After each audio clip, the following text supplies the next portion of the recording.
사람이 하나님으로 충만해야 합니다. 무엇을 해야 할 것도 무엇을 이루어야 할 것도 없습니다. 지금 여기 주어진 그 일을 다만 할 뿐입니다. 사람이 자기 삶에서 하나님을 어떻게 발견할 것이냐 이 문제만 남습니다.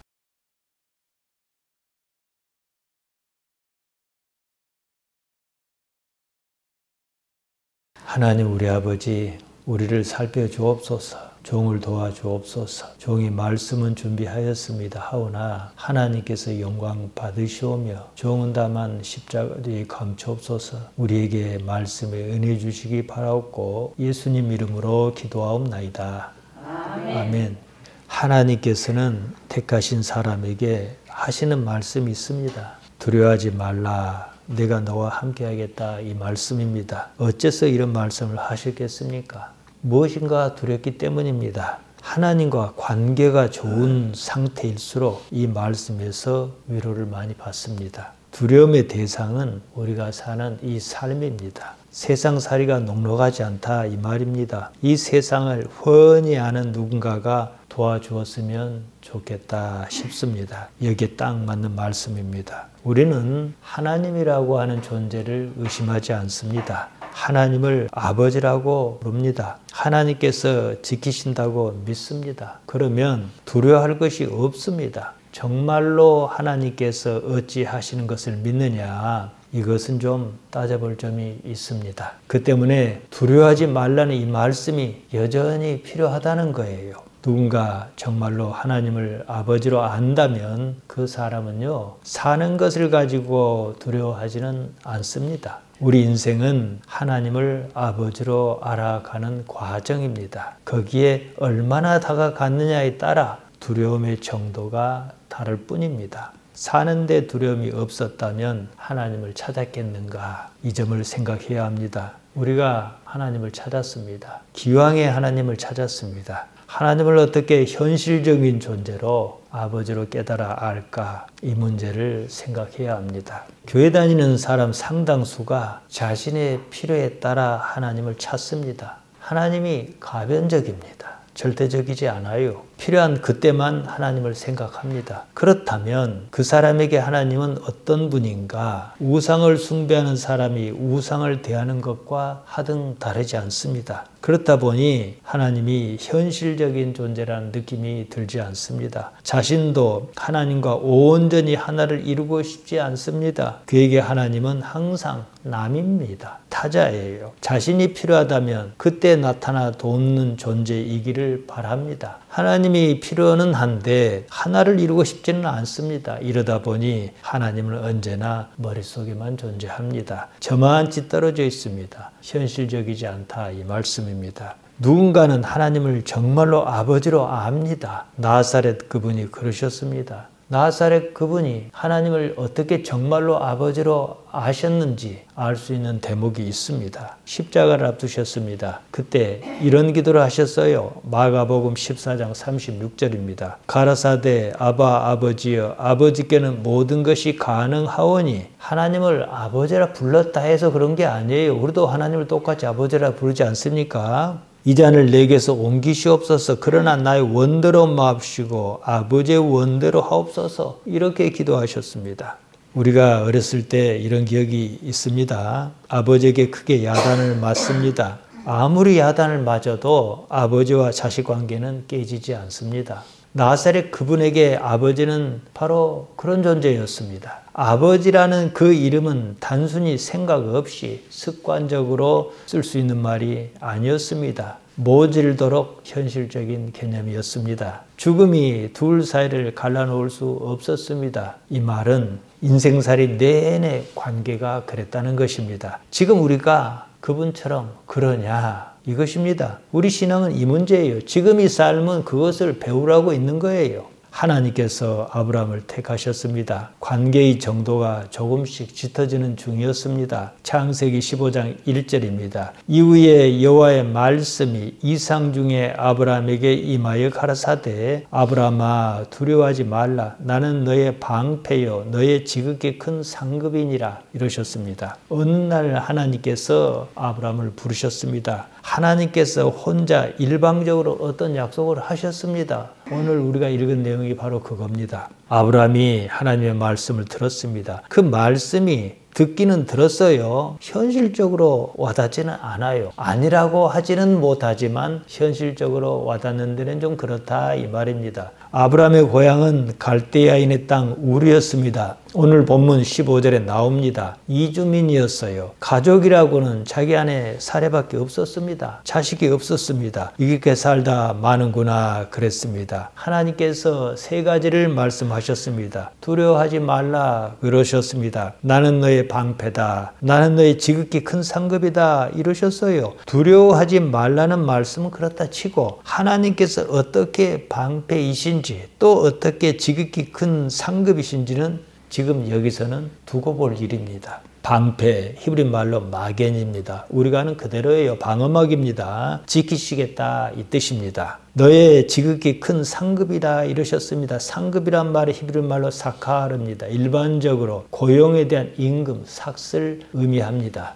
요나서 1장 3절에 이런 얘기가 있습니다. 요나가 하나님을 피하여 도망하였습니다. 배를 타고 다시스로 가려고 했습니다. 항구 도시 욥바로 가서 뱃삭을 주고 배에 올랐습니다. 여기서 뱃삭이란 말이 바로 사카르입니다. 그러니까 여기서 상급이란 말은 무엇인가 주고받는 무엇이 있어야 하는 거예요. 아브라함이 하나님께 무엇을 주었습니까? 마음을 주었습니다. 하나님을 의지했습니다. 그것을 다른 말로 뭐라 합니까? 믿음이라고 합니다. 하나님께서 아브라함의 믿음에 대하여 그 삭스로 기대하는 것 이상 크게 쳐주시겠다 이 말씀이에요. 이게 바로 오늘 본문 6절입니다. 아브라함이 여호와를 믿으니 여호와께서 이를 그의 의로 여기셨다 그럽니다. 아브라함이 하나님을 믿었다 그랬어요. 믿었단 말 아만입니다. 우리가 기도할 때마다 아멘 합니다. 같은 말이에요. 여기서 아만은 접속사와 함께 완료형으로 쓰였습니다. 그래서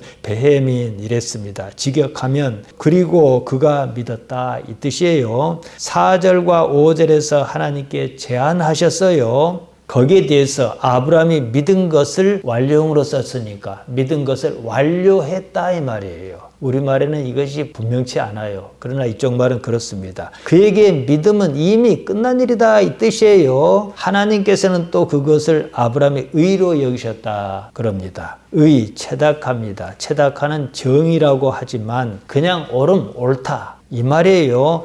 하나님께서 어찌 하시겠다 그러니까 아브라함이 그것을 믿었어요. 그것이 옳다 이 말씀이에요.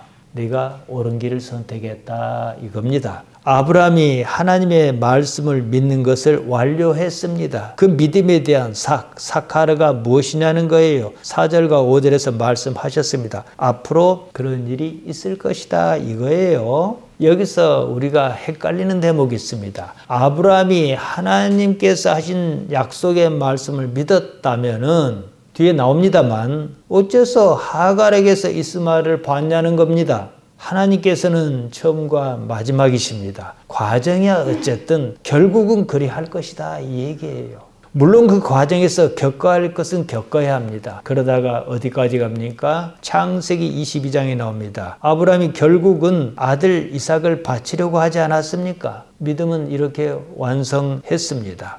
본문에서 아브라함은 아들이 없었습니다. 그 때문에 다메섹의 사람 엘리에셀을 아들로 삼겠다 그랬습니다. 하나님께서는 그것이 아니다 이러셨어요. 4절에 보면 내 몸에서 날 자라 그러셨습니다. 누굽니까? 우리는 압니다. 이삭이지요. 이런 구조예요. 창세기 15장에서 아들을 포기했어요. 아들을 낳을 수 없다. 포기했어요. 그랬더니 창세기 21장에서 얻을 수 없는 아들을 얻었습니다. 창세기 22장에서 얻은 아들을 또다시 포기했습니다. 그랬더니 무엇을 얻었습니까? 진짜 아들을 얻었습니다. 그 아들이 아니다 이 말입니다. 앞에 이삭은 육신으로 난 이삭이고 약속을 받았음에도 불구하고 말입니다. 창세기 22장 이후의 아들은 비로소 믿음으로 승화한 아들입니다. 하나님의 말씀이 그렇게 이루어졌습니다. 아브라함은 이삭을 얻었고 포기했고 다시 얻었습니다. 우리는 이 삶에서 무엇을 포기해야 합니까? 그리고 무엇을 새롭게 얻어야 합니까?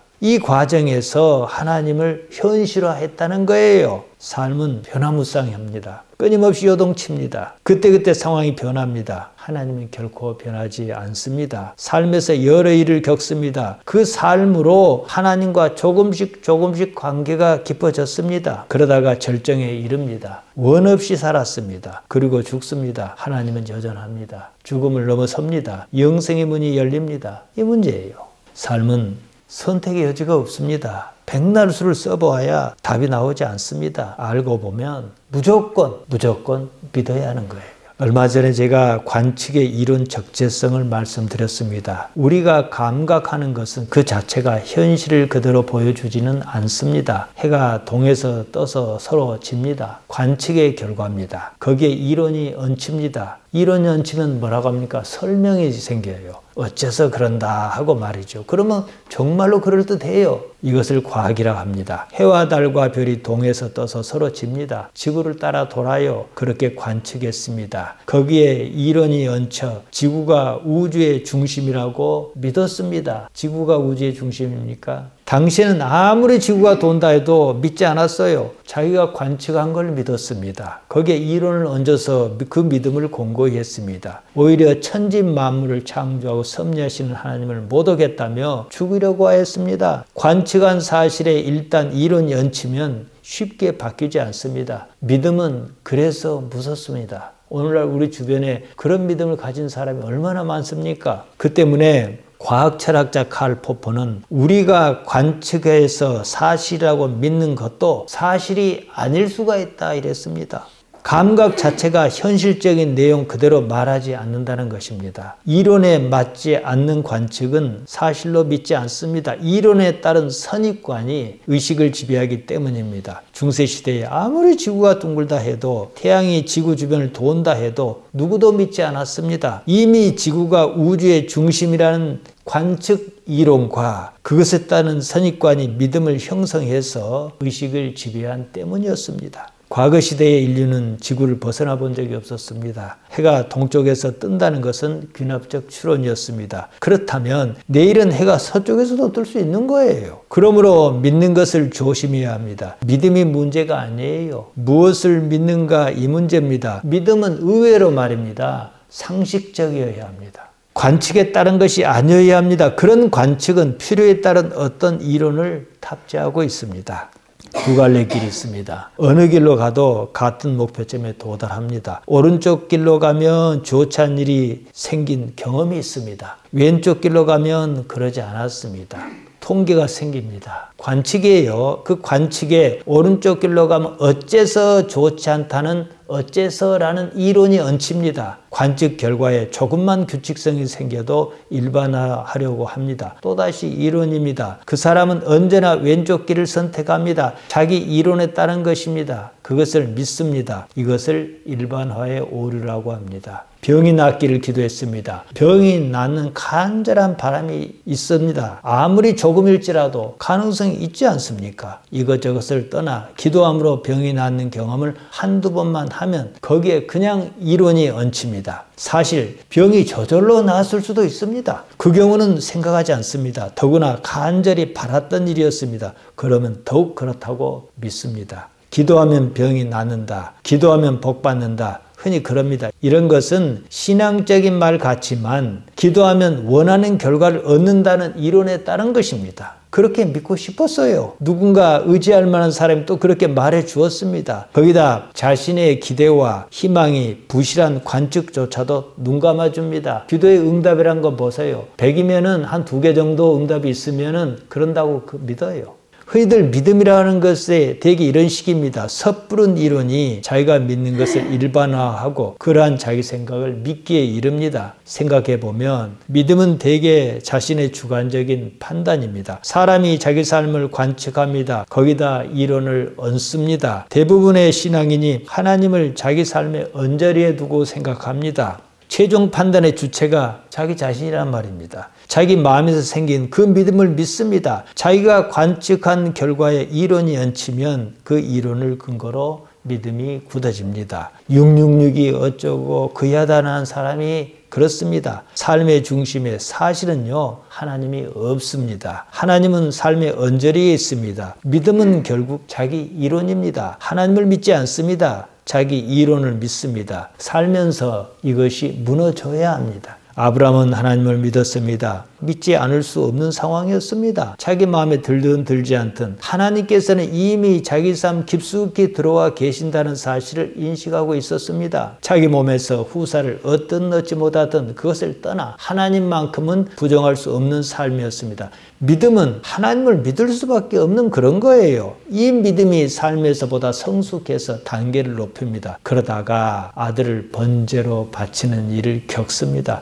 자신이 믿음의 어느 경지에 이르렀다는 사실을 발견합니다. 아들을 번제로 바치려고 했습니다. 정말로 그러려고 했습니다. 여러분이 그 상황이라고 한번 생각해 보세요. 다른 아무것도 필요하지 않습니다. 하나님 외에는 소중한 것이 없어요. 아브라함이 하나님을 믿었습니다. 하나님께서는 그것을 의체닥하로 여기셨다고 합니다. 그렇게 믿는 것이 옳다 이 말씀입니다. 의란 사람이 자기 삶에서 하나님을 어떻게 여기는가 이 문제입니다. 의는 히브리 말로는 체다카, 헬라 말로는 디카이오시네입니다. 예수님께서 의를 말씀하셨어요. 요한복음 16장 10절입니다. 의에 대하여라 함은 내가 아버지께로 가니 너희가 다시 나를 보지 못함이요 이러셨습니다. 어떻게 하는 것이 옳으냐? 아버지께서 의도하신 대로 내가 아버지께로 가는 것이 죽는 것이 옳다 이 말씀이에요. 이 말씀을 제대로 이해해야 합니다. 여기에 나의 생각, 나의 바람, 나의 취향, 나의 선호, 나의 욕망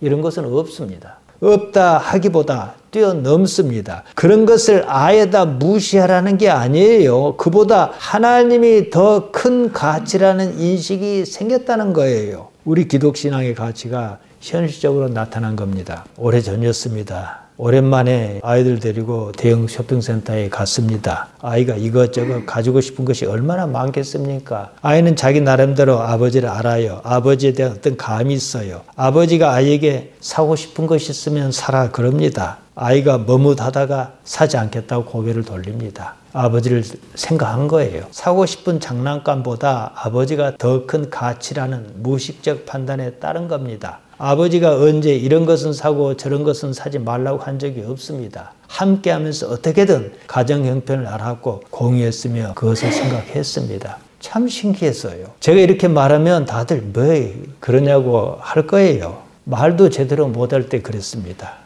아이에게 논리적인 건 없습니다. 무슨 느낌이 있어요. 어째서 어쨌다 이런 건 없어요. 그 느낌으로 상황을 판단하고 감 잡습니다. 그때는 아이가 참 신기하다 이런 생각이 들었습니다. 나중에 알았습니다. 장난감이 가지고 싶지 않았던 것이 아니었습니다. 무의식적인 판단일지라도 더 큰 가치를 위해서 이 작은 가치를 포기한 거였습니다. 지금 생각하면 마음 한구석이 애틋해집니다. 저는 이곳에서 내 아이를 길렀습니다. 섬에 거의 갇혀 살았습니다. 저는 목회를 하다 보니까 주말이면 바쁠 것이 아니겠습니까? 아이들은 그때 시간이 있어요. 학교 다니다가 그때 말입니다. 그럼 배가 일찍 끊기고 그러지 않습니까? 서로 시간이 맞지 않아요. 교회가 또 크면 상황이 또 다릅니다. 지난번에 예배당을 수리할 때 제가 재보니까 사택 가로 길이가 8.7m, 세로 길이가 4.75m였습니다. 평으로 환산하면 12.5평입니다. 이것을 세 칸으로 딱 나눈 것이 사택이었습니다. 양쪽 방 2칸, 가운데는 부엌과 함께 공용 공간이었습니다. 이곳에 6식구가 살았습니다. 방 하나는 서재 겸 안방이었습니다. 나머지 방 하나에 아이 넷을 몰아 넣었습니다. 가정 형편은 뭐 좋다 굿다 아이들은 그런 개념은 사실 없어요.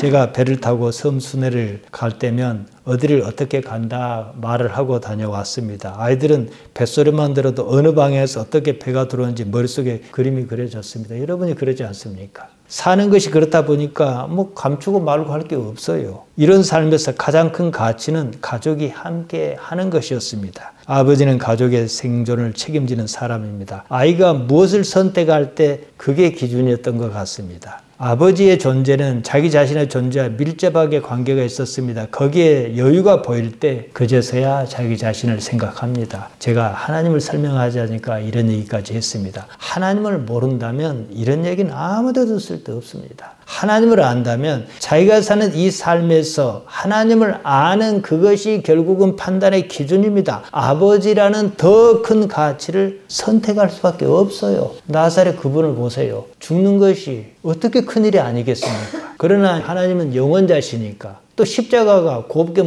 무슨 수면제 먹고 죽는 것도 아니잖아요.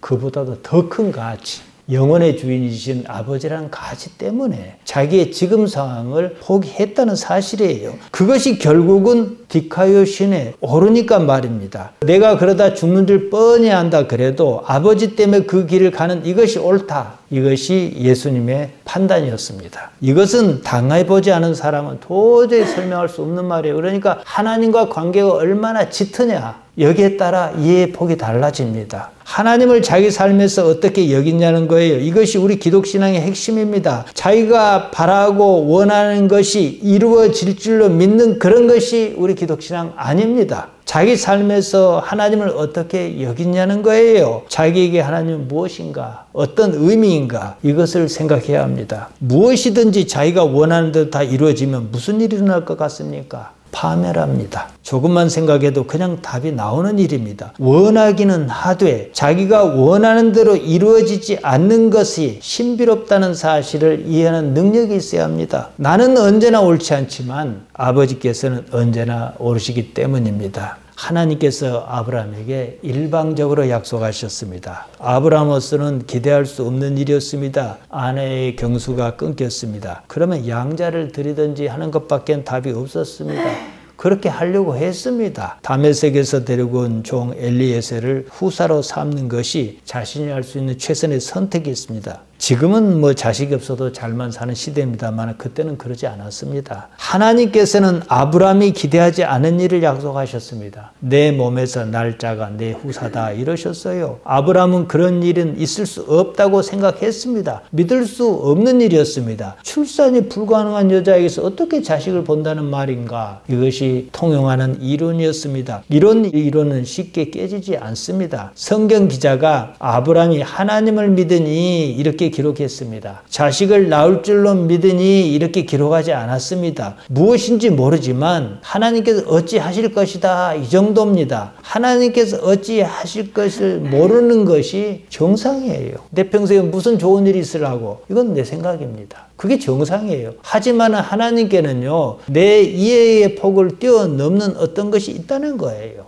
이후에 하나님께서는 아브라함과 계약을 맺으십니다. 우리가 신약 성경, 구약 성경 이러지 않습니까? 새로운 계약, 옛날 계약 이 말입니다. 하나님과 맺은 계약이에요. 성경은 하나님의 약속 문서입니다. 하나님께서는 아브라함에게 3년 된 암소, 3년 된 암염소, 3년 된 숫양, 산비둘기와 집비둘기 새끼를 가져오라고 하십니다. 그 모든 것의 중간을 쪼개고 쪼갠 데를 마주하게 두라고 하셨습니다. 새는 쪼개지 않고 그냥 두었습니다. 작아서 그러지 않나 싶습니다. 레위기 1장 14절에서 17절에 보면 그 말이 나옵니다. 계약을 맺은 쌍방이 어떤 짐승을 잡아 쪼개고 함께 그 사이로 지나갔다는 거예요. 뭘 얘기하겠습니까? 계약 어기면 죽는 거예요. 해가 져서 어두울 때였습니다. 하나님께서 햇불로 임하셨습니다. 쪼갠 고기 사이로 지나가셨습니다. 그렇게 계약이 이루어졌습니다. 하나님께서 혼자 쪼갠 고기 사이로 지나가셨습니다. 아브라함은 지나가지 않았습니다. 한쪽만 책임을 지는 편무계약이었습니다. 계약이란 쌍방 간 책임이 있는 쌍무계약이 보통입니다. 하나님께서 일방적으로 계약하셨어요. 계약을 어기면 하나님은 책임이 있는 거예요. 아브라함에게는 없습니다. 전능자의 의지가 일킵니다. 우리에게 필요한 것은요, 믿음뿐입니다. 믿음은 참으로 쉬운 일이나 한편으로는 참으로 어려운 일입니다. 그냥 믿기만 하면 그만인 것을 믿지 못합니다. 자기 생각, 자기 판단이 앞서기 때문입니다. 그만큼 하나님께 길이 들지 않아서 그렇습니다. 길이 들지 않은 것은 지난 삶이 그만큼 하나님과 관계를 맺어온 삶이 아니어서 그런 겁니다. 익숙한 것은 쉽습니다. 익숙하지 못하면 어리바리하고 어렵습니다. 하나님께서 사람을 택하시고 혼자 책임지시겠다고 약속하셨습니다. 당신께서 일방적으로 그렇게 하시고는 그것을 믿으라 그러신 거예요. 아브라함이 좌우지간 하나님을 믿었단 말입니다. 하나님을 믿으니 믿음이 있다 그러신 거예요. 그것이 옳다 이 말씀입니다. 하나님께서 일방적으로 우리를 택하고 부르셨습니다. 우리가 하나님을 선택한 건 아니지 않습니까? 이 삶 또한 마찬가지입니다. 나는 이런 삶을 선택한 적이 없습니다. 그렇다면 이 삶은 하나님께서 주신 겁니다. 나는 이 삶을 믿어야 합니다. 나는 다만 이 삶을 살아내면 그만입니다. 삶을 산다는 것은 그 자체가 소중하며 거룩한 일입니다. 이 삶에 하나님을 깨달아 알기 때문입니다. 영생은 하나님을 아는 것을 말합니다. 예수님께서 요한복음 17장 3절에서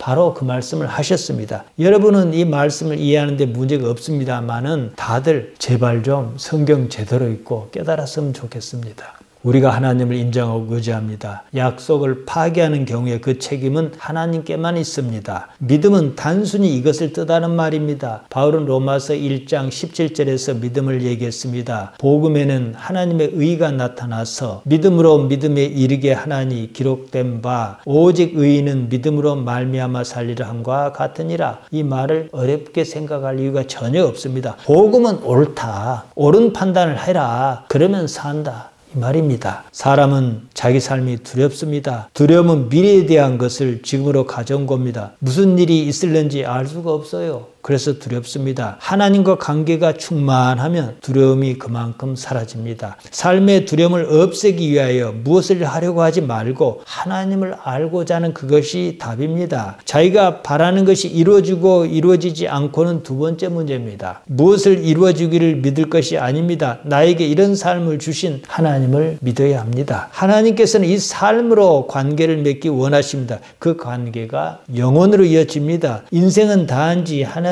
기노스코 아는 겁니다. 어떻게 살 것인가? 이 문제는 내가 고민할 문제가 아닙니다. 나는 단지 생각할 뿐입니다. 하나님 아버지께서 어찌 하실 것입니다. 잠언 3장 6절이 그것을 말합니다. 너는 범사의 그를 인정하라. 그래야하면 내 길을 지도하시리라. 여기서 인정하라 이 말이 있는데요. 야다입니다. 히브리 말로 헬라 말로 기노스코입니다. 그러니까 직역하면 너는 범사의 그를 알아라 이 말입니다. 하나님을 알려고 해야 합니다. 어디서요? 범사. 인생에서 말입니다. 그냥 아는 게 아니지요. 삶에서 부대끼고 그렇게 아는 거예요. 모든 일에서 하나님을 생각해야 합니다. 제가 설교를 마칠 쯤이면 거의 대부분 이런 얘기합니다. 사는 모든 일에서 하나님을 생각하라고 말입니다. 내가 사는 세상의 모든 일에서 하나님을 알아라는 거예요. 우리가 사는 모든 일에 하나님께서 개입하여 계신다는 사실을 말합니다. 예수님을 믿는다는 말이 이 말입니다. 예수님께서 그러셨으니까요. 사람이 언제 행복한가? 두려움이 없을 때입니다. 그것은 어떤 무엇으로도 가능하지 않습니다. 예수님께서 요한복음 14장 27절에서 그 말씀을 하셨습니다. 평안을 끼치노니 곧 나의 평안을 너희에게 주노라. 내가 너희에게 주는 것은 세상이 주는 것 같이 아니하니라.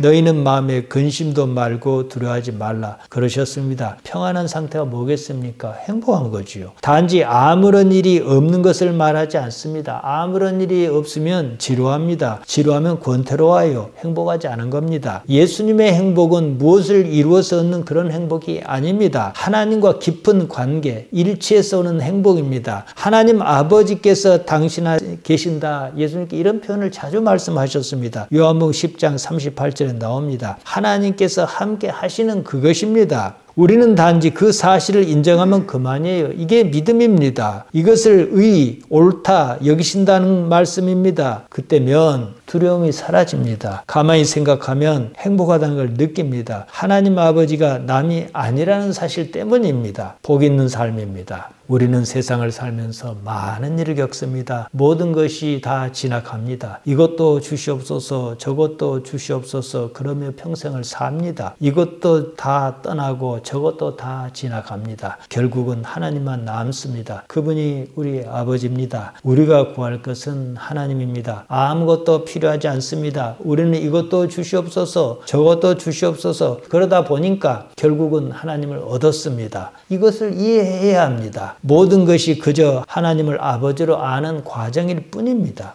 야곱이 늙었습니다. 가나안 땅에 기근이 심했습니다. 그때 요셉은 애굽에서 총리 대신으로 있었습니다. 야곱은 요셉이 죽은 줄로만 알았습니다. 야곱은 다른 자식보다 요셉을 더 많이 사랑했습니다. 야곱은 본의 아니게 부인을 넷이나 두었습니다. 요셉은 야곱이 사랑하는 라헬이 낳은 아들이었습니다. 야곱은 요셉과 만나려고 애굽으로 내려갑니다. 이때도 하나님께서 두려워 말고 가라 그러셨습니다. 이 말이 무슨 뜻인지 우리는 이제 압니다. 하나님께서 다 아셨다. 어떤 식으로든 하나님 그 일에 개입하신다. 벌써 그때 이런 일이 있을 것이라고 오늘 우리가 읽은 본문에 나와 있지 않습니까? 다 알고 계시는 하나님이십니다. 하나님께서는 기근이 들 줄 알고 계셨습니다. 다 아시고 요셉을 어찌하셨습니다. 그 일로 하나님이 어떤 분이라는 사실을 야곱이 알게 하려는 것이었습니다. 하나님께서는 처음과 마지막이셨습니다. 창세기 46장 3절에서 4절에 이런 내용이 있습니다. 하나님께서 가라사대 나는 하나님이라 내 아비의 하나님 애굽으로 내려가기를 두려워 말라. 내가 거기서 너로 큰 민족을 이루게 하리라. 내가 너와 함께